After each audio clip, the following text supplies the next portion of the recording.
Bonjour à tous, bienvenue dans cette vidéo consacrée à la technologie des condensateurs.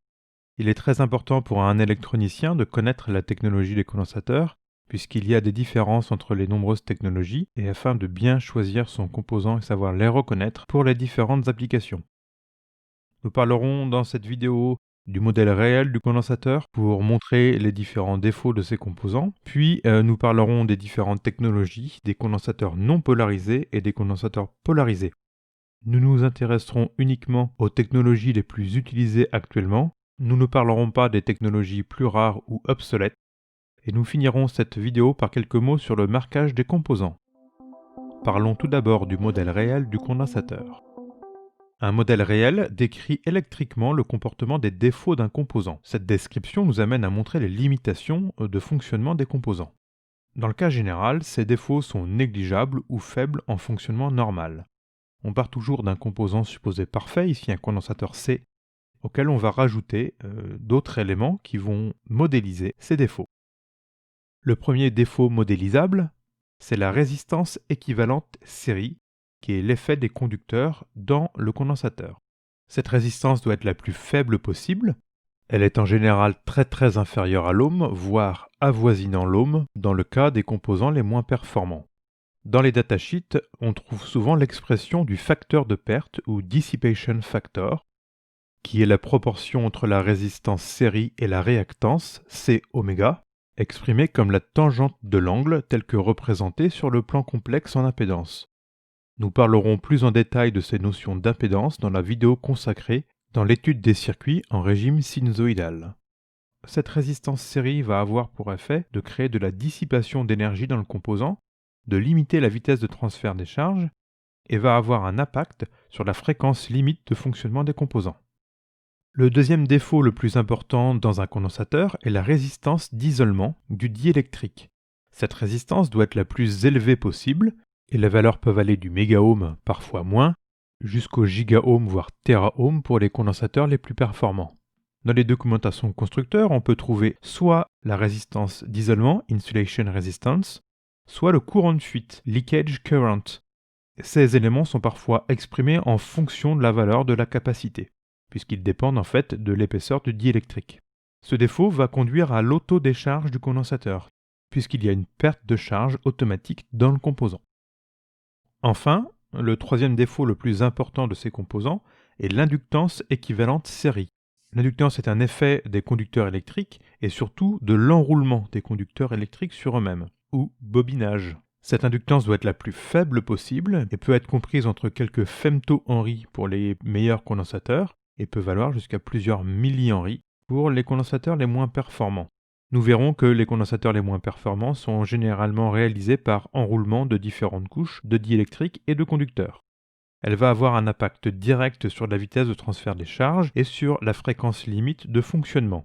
Fréquence au-delà de laquelle le comportement du condensateur s'inverse et devient une inductance.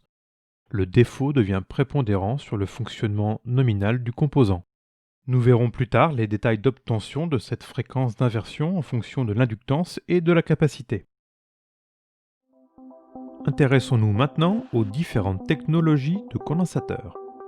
Les technologies de condensateurs se différencient par deux éléments particuliers, la différence entre les diélectriques et la différence entre les modes de fabrication. Ces différences conduisent à des performances, des défauts et des applications particulières suivant le type de condensateur. La première grande famille de condensateurs sont les condensateurs non polarisés. Je rappelle que le condensateur non polarisé peut être branché dans un sens comme dans l'autre, et que son dessin est représenté par deux simples barres parallèles. Les diélectriques les plus courants dans cette famille sont les diélectriques plastiques et les diélectriques céramiques, ainsi que le mica argenté. Le mica argenté permet de créer des condensateurs beaucoup plus précis que les deux précédents, mais aussi beaucoup plus chers. Ces condensateurs peuvent être entre 20 et 50 fois plus chers que les précédents. La deuxième grande famille de condensateurs sont les condensateurs polarisés, qui eux doivent être branchés dans un certain sens. Je rappelle qu'il existe deux représentations pour ces condensateurs, et qu'on indique le plus et le moins sur ces représentations, soit directement, soit par une représentation graphique différente.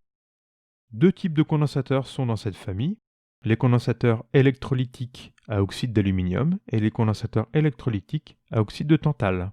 Nous allons donc nous intéresser principalement dans cette vidéo aux condensateurs plastique, céramique, aluminium et tantal. Intéressons-nous tout d'abord aux condensateurs non polarisés. Les condensateurs non polarisés à diélectrique plastique, aussi appelés parfois condensateurs film, sont constitués d'un diélectrique plastique qui peut être le polyester, dénommé par l'acronyme KT ou MKT dans le cas des diélectriques métallisés, j'en parle dans un instant. Ce diélectrique est le plus répandu dans l'électronique standard. On peut aussi trouver le polypropylène, MKP, le polystyrène, MKS, etc. La permittivité relative de ces diélectriques est généralement comprise entre 2 et 4. Ces condensateurs sont réalisés par empilement d'armature et de diélectrique. On va avoir une couche de diélectrique et une couche de métal, soit séparées, soit incrustées dans la surface du diélectrique, ce qu'on appelle la métallisation. Et on va empiler ces différentes couches en les mettant en quinconce, afin de pouvoir raccorder à gauche et à droite chaque armature indépendamment sans créer de court-circuit. Ces condensateurs sont ensuite reliés à des connectiques externes et moulés dans un boîtier plastique. On trouve aussi des condensateurs CMS dans ces technologies, mais de manière beaucoup plus rare que les condensateurs céramiques que l'on va voir dans un instant. Il existe une deuxième technique de réalisation qui consiste à enrouler les différentes couches de diélectrique et d'armature, mais ces condensateurs enroulés ont des performances beaucoup moins intéressantes que les condensateurs empilés. Ils sont utilisables en courant et tension alternatifs. Je ne vais pas rentrer dans tous les détails des propriétés et des caractéristiques dans cette vidéo, mais on peut dire que généralement ces condensateurs ont de faibles défauts et sont assez précis, avec des précisions qui peuvent aller de 5% à plus ou moins 20%, et sont stables dans le temps et vis-à-vis de la température. Les condensateurs précis au mica argenté sont 20 à 50 fois plus chers, voire plus, que les condensateurs standards plastiques. Les valeurs de ces condensateurs sont dans une gamme intermédiaire et peuvent aller de valeurs légèrement inférieures aux nanofarad jusqu'à plusieurs microfarad.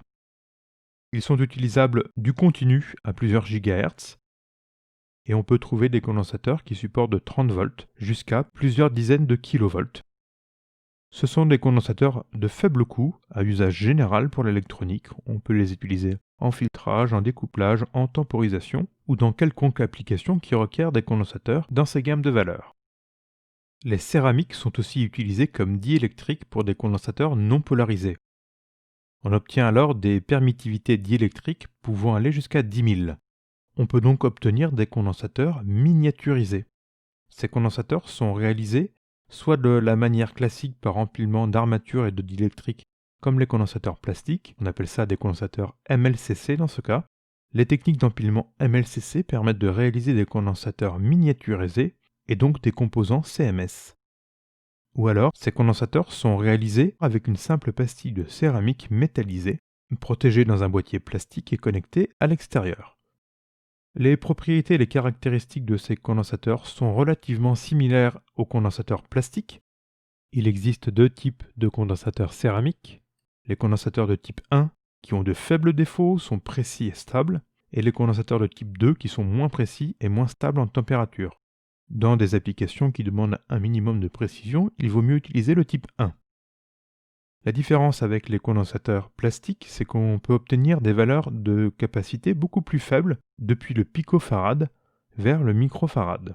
On peut les utiliser du continu jusqu'au gigahertz et on peut trouver des condensateurs qui peuvent supporter jusqu'à plusieurs dizaines de kilovolts. Leur usage est tout aussi général que les condensateurs plastiques, mais les condensateurs de très petite valeur permettent d'utiliser cette technologie en haute fréquence.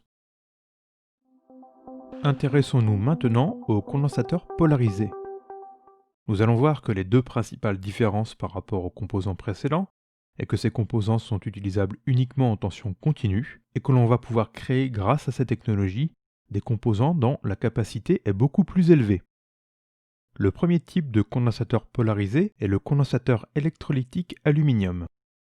Le diélectrique dans ce cas est l'oxyde d'aluminium dont la permittivité relative est d'environ de 10. Ces condensateurs sont réalisés de manière un peu différente des condensateurs précédents. On ne va pas superposer des couches de feuilles d'aluminium et de diélectrique isolant, mais on va superposer des couches de feuilles d'aluminium et de papier imprégné d'un électrolyte particulier conducteur. Ces différentes couches sont ensuite enroulées afin de créer le composant. Lors de la fabrication de ces condensateurs, l'intégralité du condensateur est conducteur. À la première mise sous tension de ces composants, un phénomène d'électrolyse irréversible se produit et une très fine couche d'oxyde d'aluminium ou alumine vient se créer à la surface de l'anode, c'est-à-dire l'électrode connectée du côté de l'alimentation la plus élevée. C'est ainsi que se crée le diélectrique dans ce type de composant. Ce phénomène est totalement irréversible et crée un composant qui est polarisé, donc qui a un sens. Ces composants sont donc utilisables en tension continue ou du moins monosigne. Il y a obligation de connecter ces composants dans un certain sens. Sinon, on risque l'explosion du composant. On notera que sur ce composant, le boîtier indique le côté de la cathode, c'est-à-dire la broche qui doit être connectée au potentiel le plus faible. Sur les composants montés en surface, la petite bande noire indique la cathode. Ces composants ont des défauts très importants. Une très forte résistance série, très forte inductance série du fait de l'enroulement du bobinage et un très fort courant de fuite. Et puis sont peu précis et peu stables dans le temps et vis-à-vis de la température. Alors on peut se demander quel est l'intérêt de créer de tels composants. Eh bien tout simplement, vu que le diélectrique est extrêmement fin, quelques couches atomiques, eh bien on va créer des condensateurs avec une capacité très élevée, du microfarad jusqu'à la centaine de millifarads sans aucun problème. Ces condensateurs ont de plus une très faible bande passante, donc sont utilisés en continu, mais aussi en tension variable monosigne, jusqu'à une centaine de Hertz. Ils ont de plus une très faible tension de service, on peut trouver des condensateurs électrolytiques aluminium jusqu'à une centaine de volts. Enfin, ils sont très volumineux, ce qui fait que leur intégration en composants CMS est difficile. Leur utilisation est extrêmement restreinte dans des alimentations comme composants de découplage ou de réserve d'énergie. La deuxième technologie de condensateur polarisé est une technologie électrolytique au tantale. Cette fois-ci, le diélectrique est l'oxyde de tantale avec une permittivité relative d'environ 20. Leur fabrication se fait par superposition de couches.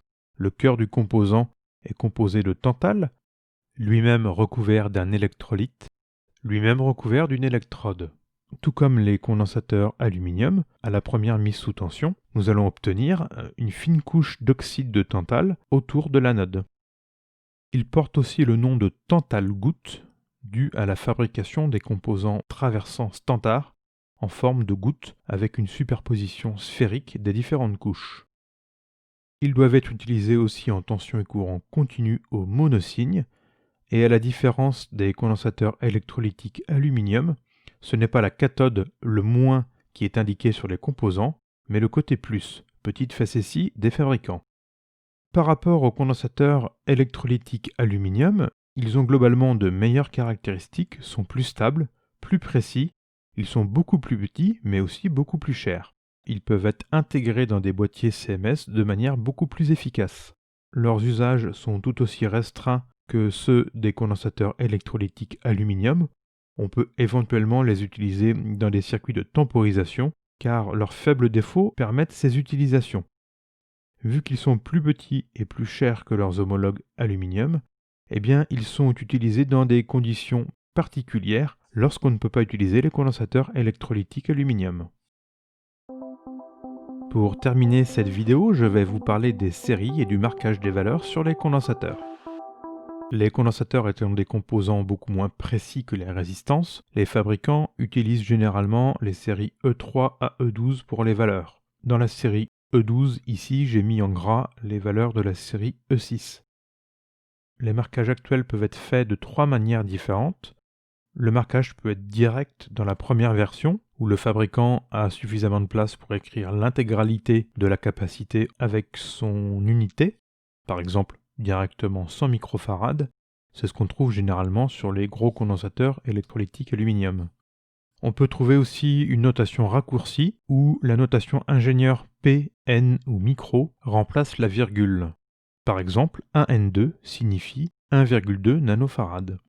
Et le marquage peut être codé avec 3 chiffres, le résultat étant exprimé en picofarad systématiquement. Les 2 premiers chiffres correspondent aux chiffres significatifs et le dernier chiffre au nombre de zéros, donc x 10 puissance n.